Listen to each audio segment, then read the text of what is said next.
So I'm halfway through my Sling replacement project, and I finally learned a couple tricks that were useful for me. This is not a full instructional video. Um, I used the sail right video as a reference. It's professionally done, unlike my videos. But I do want to tell you two tips that I think will make your job a lot easier that I kind of learned through trial and error, especially if you're a beginning sewer. So the very first one is when you pull your sling off of your chair, and also how he demonstrates in the video. Again, it's sailright.com. Um, on the sides, they have an extra hem, so he cuts it longer, and he makes two folds on the long sides. So the top and bottom was a single fold, and then on the sides he did a small hem fold. So he folded it and then folded it again and then sewed here. I found that to be extremely difficult for a variety of reasons, and to be honest with you, what I think is completely unnecessary. Why it does add a little bit of a cleaner look. As you can see from here, just a simple fold, because it's the back of the chair, is going to be perfectly fine for my chairs anyway. But the reason that it's an issue for me is I borrowed a home sewing machine. It was just a Singer sewing machine, not an industrial machine. And when you do that double fold at the beginning here, you're going to end up having a really thick section that you have to sew through. That, along with the accuracy of the folds and the sewing, just became way too much of a burden for me. And again, I think it's completely unnecessary. So having said that, I wanted to go through the dimensions that you would cut your blank out to. So here's what I have. So my chair was 18 3/4 inch wide and 50 inches long. My sewn, after I'm done sewing it, my sewn blank is going to be 19.5 by 50. And the way you get to this 19.5 is I have a 6mm rod in my chairs, which is approximately 1/4 inch. So when this material is slung through the slot around that rod and back through again, if you take the end cap off of your chair and measure from the top of your chair down to the bottom of that rod, it's approximately 3/8 of an inch. So if you add 3/8 of an inch per side, you're adding 3/4 of an inch to your overall width of your piece. So that's where 18.75 plus this 0.75, you get to 19.5. Now to calculate what you cut your blank to, I added another 1.5 inches per side, which is +3 total, and I came up with 22.5 inches. Now on the length, it's easy. Add 1 inch per end, because you're going to fold it over 1 inch. So it's 52. So this is what I'm cutting my fabric to. This is what I'm sewing my fabric to, and you really want to know this number, and I'll explain that why in a bit.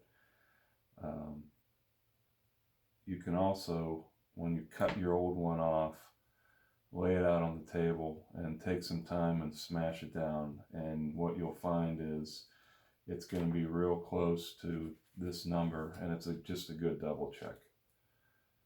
So having said all that, my other big tip that I wanted to point out is in his video, the way he lays his material out is he gets his cut blank and puts a bunch of lines with a pen on the fabric, and then folds to those lines, and then he's he's an expert sewer, so he just throws that up on the machine and sews it.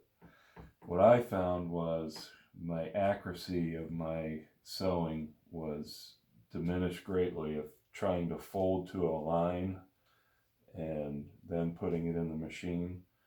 So what I'm going to try and explain to you is you need to fold to a dimension, not to a line, and I'll explain that right now. So this inch and a half that I added to each side, why I added an inch and a half, because my square is, this is an inch and a half. So instead of scribing to a line, which what I mean by that is he would measure out, he'd put a line on the material, and then he would fold to that line and try and work it all the way down. Now I found that to be very difficult because of the heavy nature of this material. Doesn't want to sit where you keep it or where you fold it. So what I do is I fold to a dimension and then pin it. So in this case, when I did this side, I used my rule and I folded to my inch and a half, pinned it, and then just work my way down that way.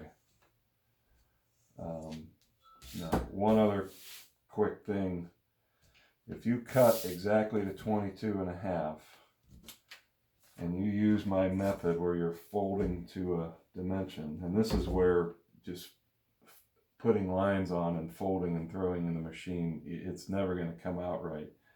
Because if I fold to exactly an inch and a half, for whatever reason with this material, because I think it's so heavy and it just doesn't stay pressed here, this fold is actually a little bit more than 3 inches. And I think you end up losing some distance right there.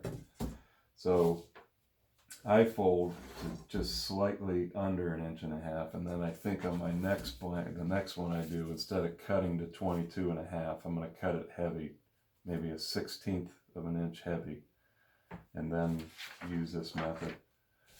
But when I do that, I pinned it, I sewed it, so that's this side here. Now,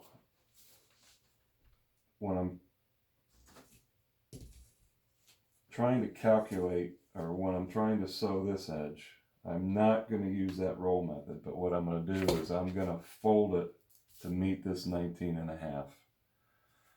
And by doing so, you will get much better, more consistent results. See, I'm folding this to 19 and a half. I'm not folding it to meet an imaginary inch and a half number. That way I'm ensured that this sling is going to be exactly 19 and a half, because if you don't cut it exactly to what you need, it's either going to be way too loose or it's going to be extremely difficult to get back on because it's too tight. So by doing it this way, folding it and pinning it to this 19 and a half, you'll get a much better result at the end.